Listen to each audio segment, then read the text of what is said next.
os quiero invitar a tener una lectura, la última lectura, digamos, que tiene algo que ver con estas fechas. Está en Mateo capítulo 2, perdón. Mateo, el Evangelio de Mateo capítulo 2. Mateo capítulo 2. Tuvimos el mes pasado, del año pasado, en las 4 semanas de Adviento, estuvimos siguiendo algunas de las escenas que tienen que ver con Navidad y con algunos de los personajes. Y hoy vamos a hablar de esto que suena un poco quizá extraño o fuerte, pero vamos a hablar de un aspecto que tiene que ver con toda esta historia alrededor de la Navidad. Así que vamos a leer el capítulo 2, del versículo 7 al 23. Tenéis el Evangelio de Mateo, capítulo 2, versículo del 7 al 23. Entonces Herodes, llamando en secreto a los magos, indagó de ellos diligentemente el tiempo de la aparición de la estrella. Y enviándolos a Belén, dijo: Id allá y averiguad con diligencia acerca del niño, y cuando le halléis, hacedmelo saber, para que yo también vaya y le adore. Diríamos en términos populares, mentira cochina, mentira cochina, porque él no pensaba ir para adorar. Ellos, habiendo oído al rey, se fueron, estos magos, y aquí la estrella que habían visto en el oriente iba delante de ellos, hasta que llegando se detuvo sobre donde estaba el niño. Y al ver la estrella se regocijaron con muy grande gozo. Y al entrar en la casa, que ya no era el pesebre, vieron al niño con su madre, María, y postrándose lo adoraron, y abriendo sus tesoros le ofrecieron presentes, oro, incienso y mirra. Pero siendo avisados por revelación en sueños que no volviesen a Herodes, regresaron a su tierra por otro camino. Seguimos leyendo, versículo 13. Después que partieron ellos, he aquí un ángel del Señor apareció en sueños a José y dijo: Levántate y toma al niño y a su madre y huye a Egipto y permanece allá hasta que yo te diga, porque acontecerá que Herodes buscará al niño para matarlo, no para adorarlo. Y él, despertando, tomó de noche al niño y a su madre y se fue a Egipto.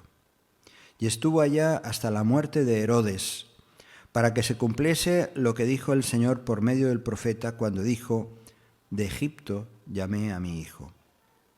Herodes entonces, cuando se vio burlado por los magos, se enojó mucho y mandó matar a todos los niños menores de 2 años que había en Belén y en todos sus alrededores, conforme al tiempo que había inquirido de los magos. Entonces se cumplió lo que fue dicho por el profeta Jeremías cuando dijo: Voz fue oída en Ramá, grande lamentación, lloro y gemido. Raquel que llora a sus hijos y no quiso ser consolada porque perecieron. Pero después de muerto Herodes, he aquí un ángel del Señor apareció en sueños a José en Egipto, diciendo: Levántate, toma al niño y a su madre y vete a tierra de Israel, porque han muerto los que procuraban la muerte del niño. Entonces él se levantó y tomó al niño y a su madre y vino a tierra de Israel. Pero oyendo que Arquelao reinaba en Judea en lugar de Herodes, su padre, o sea, de tal palo, tal astilla, tuvo temor de ir allá, pero avisado por revelación en sueños, o sea que todavía José tenía revelaciones de parte de Dios, se fue a la región de Galilea, que está al norte, y vino y habitó en la ciudad que se llama Nazaret, para que se cumpliese lo que fue dicho por profetas, que habría de ser llamado Nazareno. Bien, hasta aquí recordando las últimas escenas de lo que llevamos el tiempo de Navidad. Vamos a orar. Señor, quiero darte gracias por tu palabra, porque nos revela tus planes y nos habla directamente de cómo tenemos que responder a esos planes. Ayúdame, Señor, en estos momentos a compartir con toda limpieza, con toda transparencia, con toda honestidad lo que has puesto en mi corazón, Señor. Te lo pido en el nombre de Jesús. Amén. Bueno, estoy hablando de asesinato infantil. Es que las noticias nos sorprenden tristes y frecuentemente de padres o madres que matan a sus hijos, ¿verdad? Algunos son recién nacidos que los tiran incluso en la basura, en contenedores. Otros niños ya plenamente conscientes del dolor que les infringen sus propios progenitores. Terrible, ¿verdad? Por desgracia, siempre la infancia ha sido vulnerable ante la maldad de los hombres. Unas veces desde el mismo Estado o desde mismos incluso poderes militares, otras veces desde mafias oscuras, tenebrosas, que directamente secuestran, matan, incluso comercian con órganos de niños. Así que esta historia no es nada nuevo.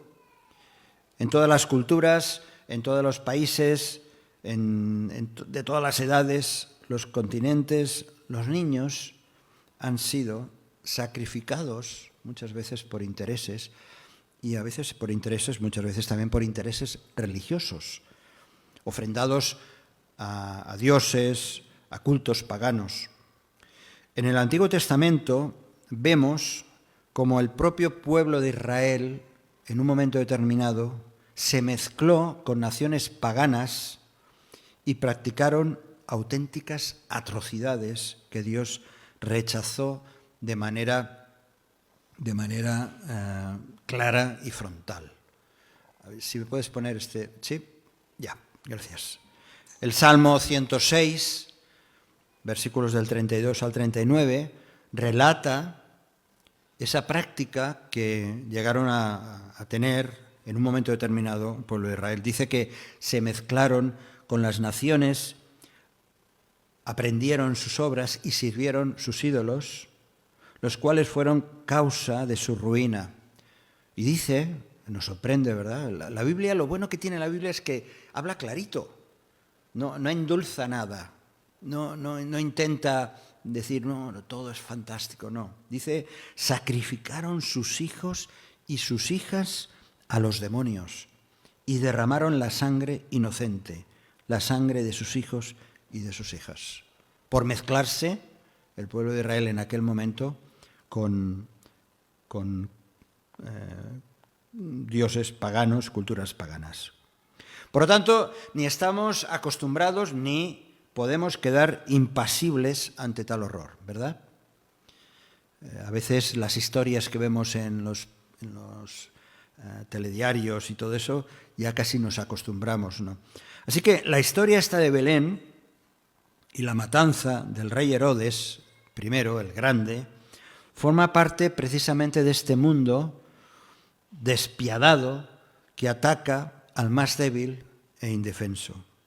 Y esta bonita historia de Navidad, esta bonita historia de los sabios magos, que recordamos todo este aspecto de adoración, lo estuvimos recordando también en días pasados, es curioso cómo esta historia tan bonita está bañada con la sangre de inocentes. Es así. Todo es muy bonito, pero hay una parte de la historia que es bien triste y terrible. Además, bueno, sabemos que, como hemos leído, los magos ya habían pasado por la casa donde José, María y el bebé estaban viviendo en esos momentos. Ya habían pasado días, meses y quizá 1 o 2 años, no sabemos bien, por lo que leemos en el contexto, pero cuando llegan los magos ya vivían en una casita, en una casa.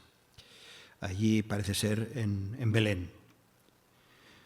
Y por una revelación sobrenatural, los magos fueron advertidos que no regresasen o no pasasen por Jerusalén para decirle a Herodes dónde estaba el niño. Así que ellos regresaron a su país por otra dirección y esa noticia que seguramente le llegó a Herodes, dice que enterado, se sintió burlado por los magos, no le hicieron caso, se enojó tanto que mandó matar a todos los niños menores de 2 años que vivían en Belén y en Jerusalén. Toda esta historia la conocemos más o menos, ¿verdad? Además, no solamente por el enojo, el enfado que Herodes tuvo al ser burlado, sino seguramente que este hombre podía ver en este futuro rey de ese niño, con el tiempo pudiera destronarle a él o por lo menos a su descendencia, Arquelao, por ejemplo, que era su hijo, el que iba a sucederle, ¿no?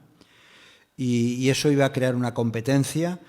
¿Cómo podía él dejar que delante del todopoderoso imperio romano un niño quitara su puesto, ¿verdad? Pues tenemos este personaje, Herodes el Grande. Herodes el Grande fue nombrado, para que nos situemos un poco, fue nombrado rey de los judíos por el tetrarca romano Marco Antonio. Marco Antonio, ¿os acordáis de Marco Antonio de Cleopatra? Bueno, pues fijaos, la relación como la historia va confirmando cosas. La familia de Herodes se había convertido al judaísmo, reinó durante 40 años después de ser conquistado Israel por el Imperio Romano. Le dieron manos libres para que actuara, para que controlase a Israel y sobre todo que no salieran de sus fronteras, que Israel se estuviera quietita y allí dentro, ¿no? Es cierto que Herodes, este hombre, se dedicó a hacer grandes construcciones, entre ellas ayudó a reconstruir el templo también, con el propósito no por adorar al Dios de los judíos, sino por ganarse el favor y que no se levantasen en demasiadas rebeliones. Y, sin embargo, a pesar de estas buenas acciones, Herodes fue un hombre terrible. Como dictador, mandó liquidar a todo aquel que podía oponer a su gobierno. Eso no nos sorprende, ¿verdad? Eso ha estado siempre así. Hoy en día ocurre así con aquellos que son dictadores. Así que la historia siempre se repite. Se le atribuyen muchos asesinatos, incluso una de sus mujeres fue asesinada y 3 de sus hijos también fueron asesinados. Así que no es de extrañar que diera aquella orden maquiavélica, de la matanza de los niños. O sea, para él matar a niños, a inocentes, a mujeres y niños no le representaba ningún problema, todo lo contrario.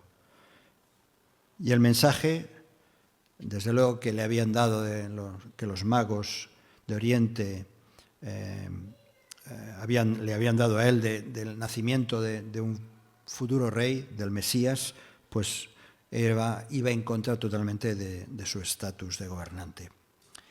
Ahora, no se trata solamente del hombre, sino de algo muy importante, son las profecías cumplidas. Una de las cosas que destaca en esta historia que estamos recordando estos días son las continuas referencias a profecías que tuvieron su cumplimiento, lo cual era una confirmación más de todos los eventos sobrenaturales que estaban ocurriendo con el nacimiento del Mesías. Hemos leído la referencia de esta profecía. Así ha dicho el Señor: voz fue oída en Ramá, llanto y lloro amargo, Raquel, que lamenta por sus hijos y no quiso ser consolada acerca de sus hijos porque perecieron. Esta profecía, lo cito como un ejemplo, esta profecía fue dada a Jeremías 600, más o menos, 600 años antes de Jesús. Y no hacía más que, esta profecía, al cumplirse, no hacía más que anunciar el resultado de la maldad del hombre. Esta profecía lo que está diciendo es: hay una maldad permanente que va a hacer daño, y daño precisamente a niños. Ramá, que dice, bueno, esto no es Belén. Bueno, Ramá, esta ciudad, era una ciudad muy cercana a Jerusalén. No había demasiada distancia entre Ramá y Belén, pero esta ciudad aparece muchas veces en la Biblia. Está marcada por muchos momentos históricos del pueblo de Israel. Ramá, por ejemplo, cuando Israel fue destruida por los babilonios, los cautivos los reunieron precisamente en Ramá antes de llevarlos a Babilonia. Para aquellos que sabéis un poco de qué va, suena esto, ¿no? Otros a lo mejor no sabéis de qué va, pero Israel en un momento de su historia fue exiliada, fue realmente invadida y finalmente exiliada a Babilonia. Pues bien, esos cautivos los congregaron en Ramá antes de ir a Babilonia. También Ramá era el pueblo donde estaba Ana, la madre de Samuel,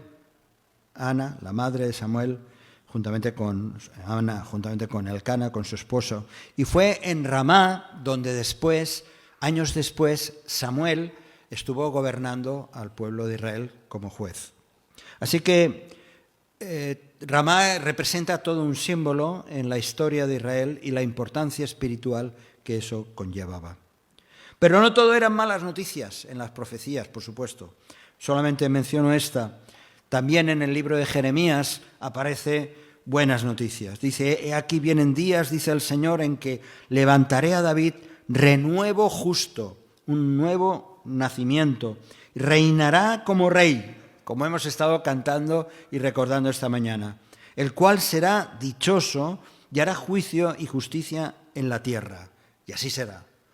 Ese rey ya vino hace 2000 años. Ese rey marchó para volver y llevará un tiempo en que se cumplirá toda y cada una de las otras profecías referentes a la venida del Mesías para poner su planta de su pie en esta tierra. Así que haremos bien en atender la revelación de Dios, lo que está escrito en la palabra de Dios y los planes de la redención, porque nos habla precisamente de la realidad del pecado y las consecuencias del pecado. Y es cierto que muchas veces nos quedamos solo con las malas noticias, pero el Evangelio es eso, son buenas noticias. La palabra Evangelio significa buenas noticias y significa bendición. Ahora, volviendo otra vez a la historia, Herodes, sintiéndose engañado, tomó una decisión drástica, como hemos visto. Mandó matar a todos los niños menores de 2 años en Belén y alrededores. Terrible, ¿verdad? Terrible. Claro, cuando leemos esto, nos podemos imaginar cientos, miles de niños, pero no es así. También es cierto, Belén era una aldea pequeña y en los alrededores, como mucho, se estima que habrían como mucho hubo la muerte de unos 20 niños más o menos. Pero no dejaban de ser vidas. Y lo más importante, no solamente eran los niños que iban a ser asesinados, sino el resultado de eso, porque no dejaba de ser una ofrenda, un destrozar nuevas generaciones de aquellos que iban a heredar los campos, que iban a ser los cuidadores de los rebaños, que iban a tirar adelante nuevas familias. Así que Herodes no solo sesgó las vidas de esos niños, fueran pocos o fueran muchos, sino que sesgó la vida generacional, lo que eso implicaba. Las muertes generacionales. Los genocidas lo saben muy bien. Saben que matando a niños se eliminan generaciones enteras. En todas las guerras, las mujeres y los niños, las mujeres porque procrean y los niños son el blanco de las acciones para acabar con la posible venganza o con la posible restitución. ¿Y cuál es la causa de todo eso? ¿Por qué? ¿Por qué ocurre así? Pues sabemos que, por las Escrituras, que todo hombre y mujer, como dice la Escritura, todo hombre y toda mujer está muerta en sus delitos y pecados. Es decir, el pecado innato en el ser humano no solo lleva a cabo acciones tan terribles, sino que además tiene unas consecuencias ineludibles. Y quiero recordar estos tres aspectos que muchas veces no somos tan conscientes o quizá no sabemos. Existe la muerte física, la realidad de la que nadie nos vamos a escapar, la realidad con la que nos vamos a enfrentar y que es consecuencia precisamente del pecado del primer hombre, de Adán. Dice el texto de Romanos que como el pecado entró en el mundo por un hombre y por el pecado la muerte, así la muerte pasó a todos los hombres por cuanto todos pecaron. Y hace esa descripción, la palabra de Dios, de la realidad del ser humano. No importa si lo crees o no lo crees, esa es la realidad. Tarde o temprano todos nos tendremos que enfrentar a la realidad de la muerte. Somos testigos de muchos que han muerto alrededor nuestro y algunos seres muy queridos, ¿verdad? Pues un día te va a tocar a ti y un día me va a tocar a mí, a no ser que Dios, Jesucristo, venga antes a buscar a sus hijos.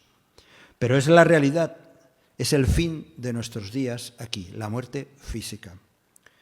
Pero hay otra muerte que es la muerte espiritual, que no es menos importante y realista. Es el estado, la muerte espiritual es ese estado de no relación con Dios que nos mantenía alejados o nos mantiene alejados de la comunión de esa relación con Él. Resultado que lo vemos cuando estamos viviendo de espaldas a su voluntad y a la obra redentora de Cristo que hemos estado recordando esta mañana. Dice Efesios capítulo 2 que Él os dio vida a vosotros cuando estabais muertos. O sea, el muerto no tiene relación con los vivos. El muerto espiritual no puede tener relación con Dios solo cuando realmente reconoce su condición y entonces puede recibir la vida eterna. Y es que está, lo digo de una manera rápida, esa tercera muerte, la muerte eterna. Precisamente como consecuencia de la muerte espiritual existe la muerte eterna, que va más allá de la muerte física. Es decir, uno puede estar vivito y coleando aquí, pero estar muerto espiritualmente. Y si estás muerto espiritualmente y mueres físicamente, entonces se cumple también la muerte eterna, porque por toda la eternidad estarás alejado de Dios. Es el destino eterno después de la muerte física para los que están muertos espiritualmente. Jesús habló mucho sobre esto. En muchas ocasiones habló de la condenación eterna. Más allá, muchos dicen, bueno, es que después de la muerte ya no hay nada más. Sí. Luego la realidad va a ser otra. Decía el Señor Jesús, los que hicieron lo bueno saldrán a resurrección de vida, mas los que hicieron lo malo a condenación de muerte. Es de esta muerte individual de todo ser humano del cual Jesucristo nos quiso librar por medio de su propia muerte, como hemos leído antes del partimiento del pan. Y solo basta aceptar el perdón y el regalo de Dios, que también hemos estado recordando, no de una manera intelectual, sino con la convicción de que eres pecador, pecadora, y no hay otra manera de ser salvo si no es acudiendo a los pies de Cristo. Y hoy en día hay muchos Herodes, que eso es la otra realidad, que ya no se trata solamente, o quizás sí, no lo sé, pero hoy en día hay muchos Herodes que matan la inocencia infantil. Ya no me refiero a la muerte física solamente, sino que por medio de sus acciones, sus pensamientos, sus filosofías, muchas maneras de vivir, sistemas de cosas, enseñanzas terribles, matan la conciencia y apartan la verdadera vida a nuevas generaciones. Hay un auténtico asesinato, permitidme la expresión, asesinato infantil. Y eso se traslada al ámbito familiar, por supuesto. En el ámbito de las relaciones padres e hijos, esposos y esposas, hermanos entre sí.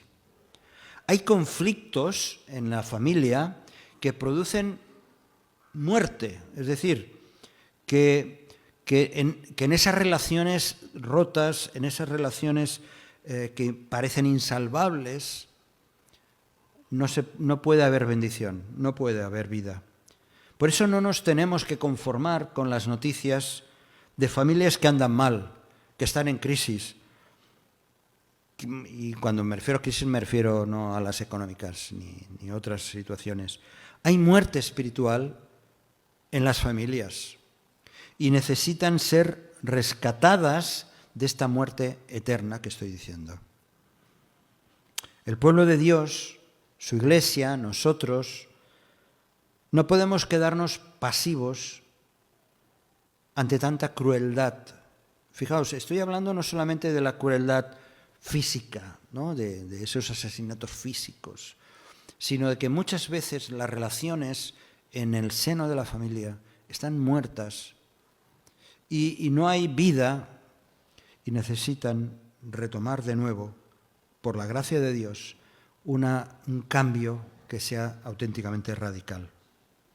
Aquella familia, y con eso vamos acabando, la familia de aquellos primeros años de José, María y Jesús, aquella familia fue una familia en movimiento.